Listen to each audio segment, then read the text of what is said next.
Hi, Chris Duff over at Serious Land Capital Vacant Land Funding Partner. So today I wanted to uh, use yesterday's podcast as a jumping off point to discuss marketing photos for uh, property listings in a bit more detail, strategy as well as some tactics.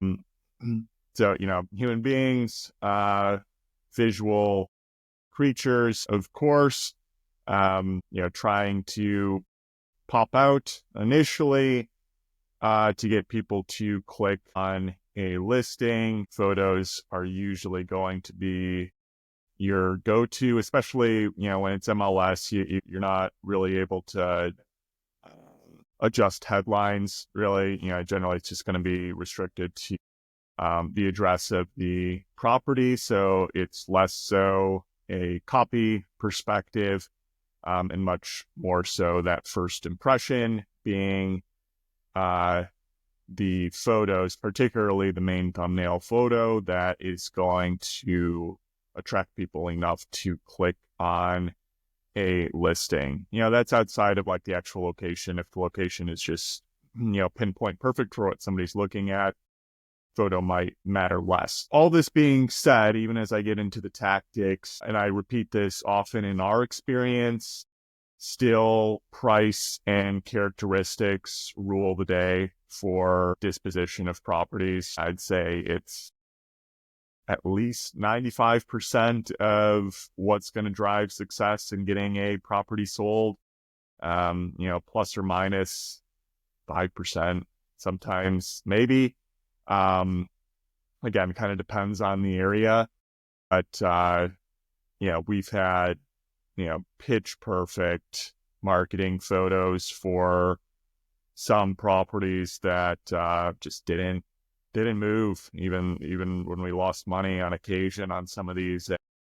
Um, so that is kind of indicative that, yeah, even if your marketing is just absolutely perfect, you're standing out better than anyone else in the market, like ultimately those base characteristics and the pricing of the property ultimately drives the vast majority of decision making. It might get you a couple more site visits, might get you a couple more calls, but if those two items aren't in line, the price and the characteristics, you're not gonna find the success that you're looking for. That being said, again,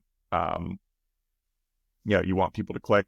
You want people to get attention on your listing quickly. Photos, you always want to put a good foot forward with trying to get people to click on your listing, just given, possible competition within the area, and, just whatever it takes to kind of move properties, right? There's so many things that can go wrong with land, or, macro factors that can change suddenly on you that you never want to be shooting yourself in the foot from just not doing your upfront solid marketing tactics, primarily from a photos perspective. Listing description is secondary, in my opinion.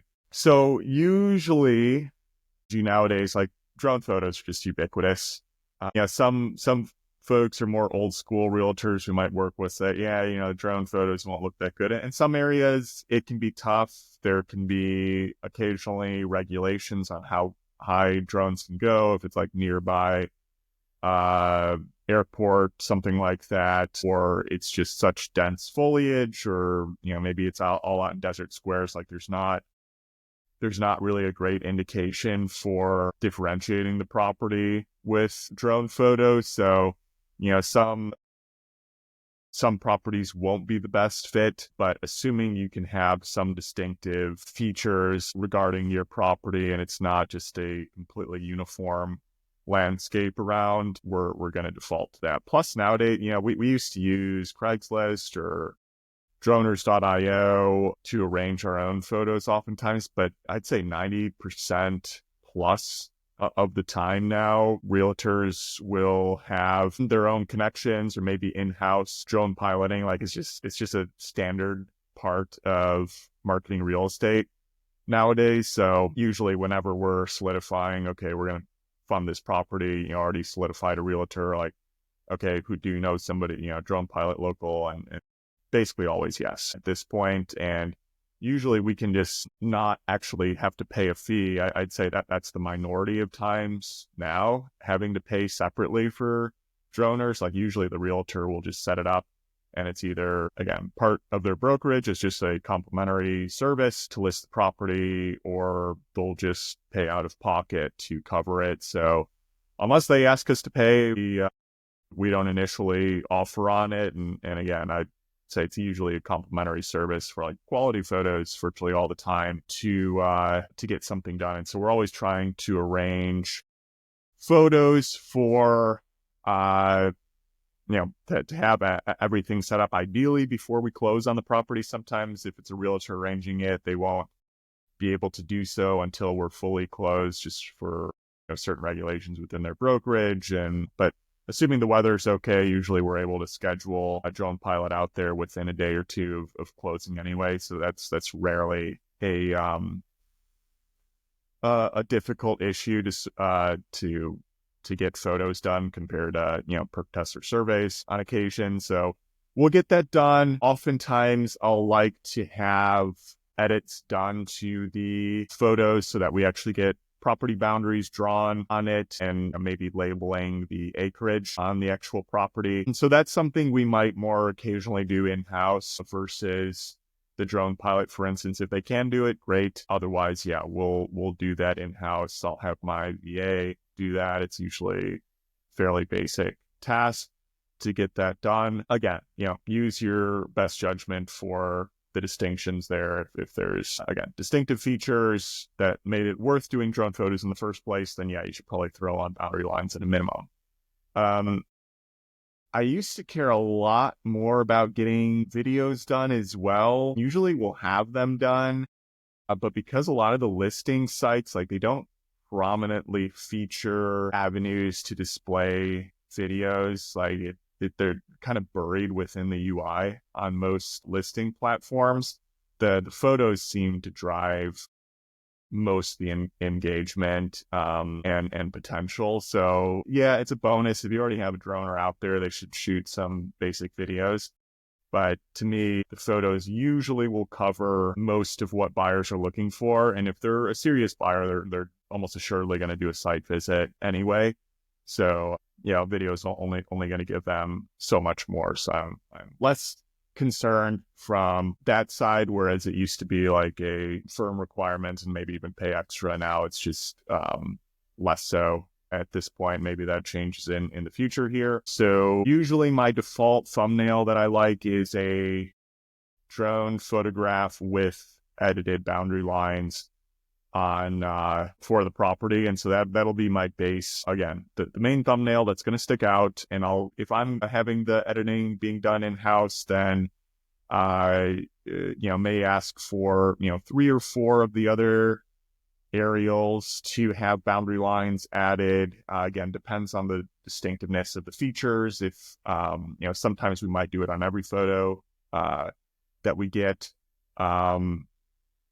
and generally going to be aiming for 10 to 11-ish total photos.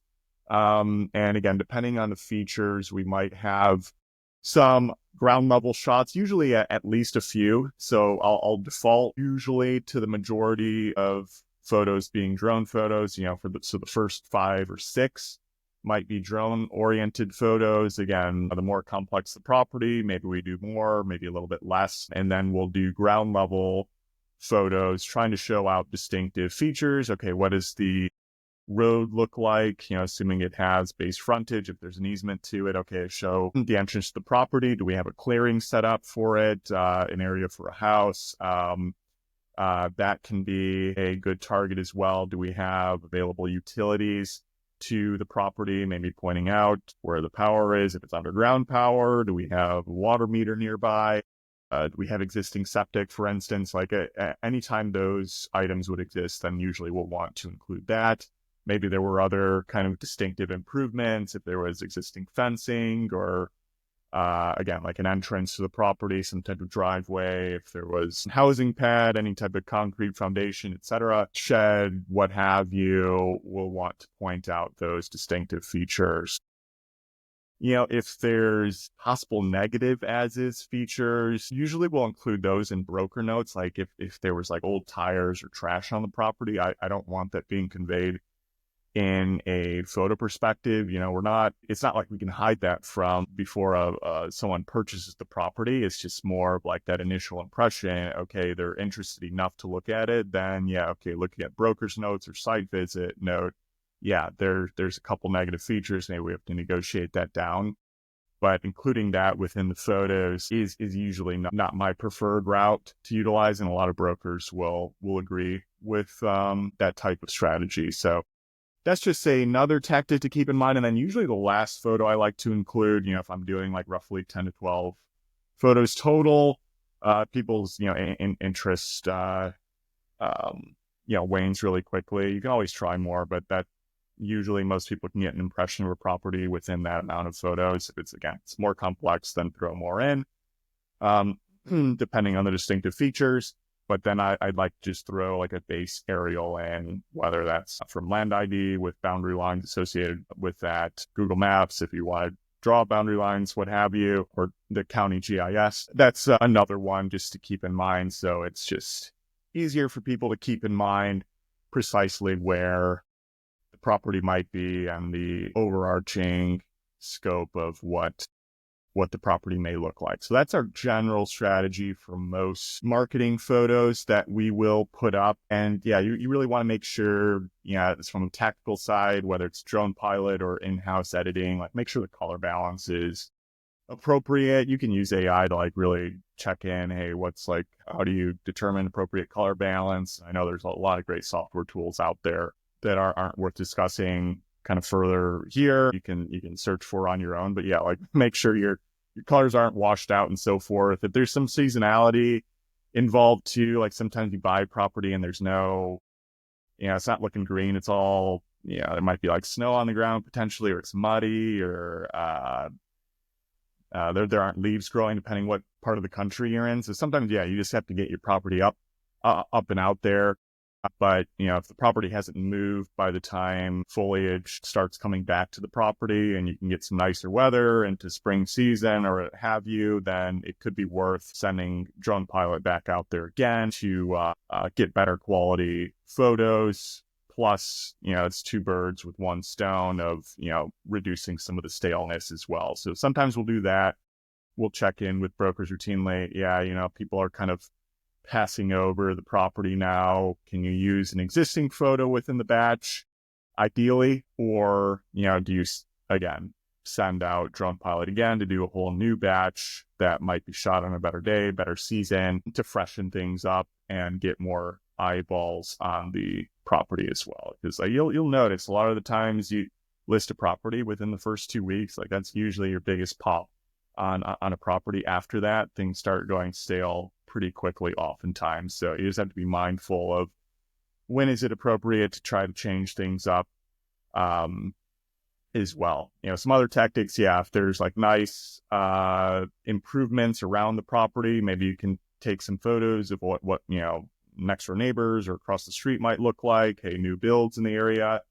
That's a really good sign as well. Nowadays with the AI image generation, so long as it's watermarked, and sometimes there's different regulations within real estate. I think they're still working through this. Like you throw a AI generated house or improvement on the property and show people a vision of what the potential of the property could look like, assuming it's oriented towards improvements on the property as a end use case. So that's just another thing to keep in mind here. So yeah, hopefully a lot of these tactics help you.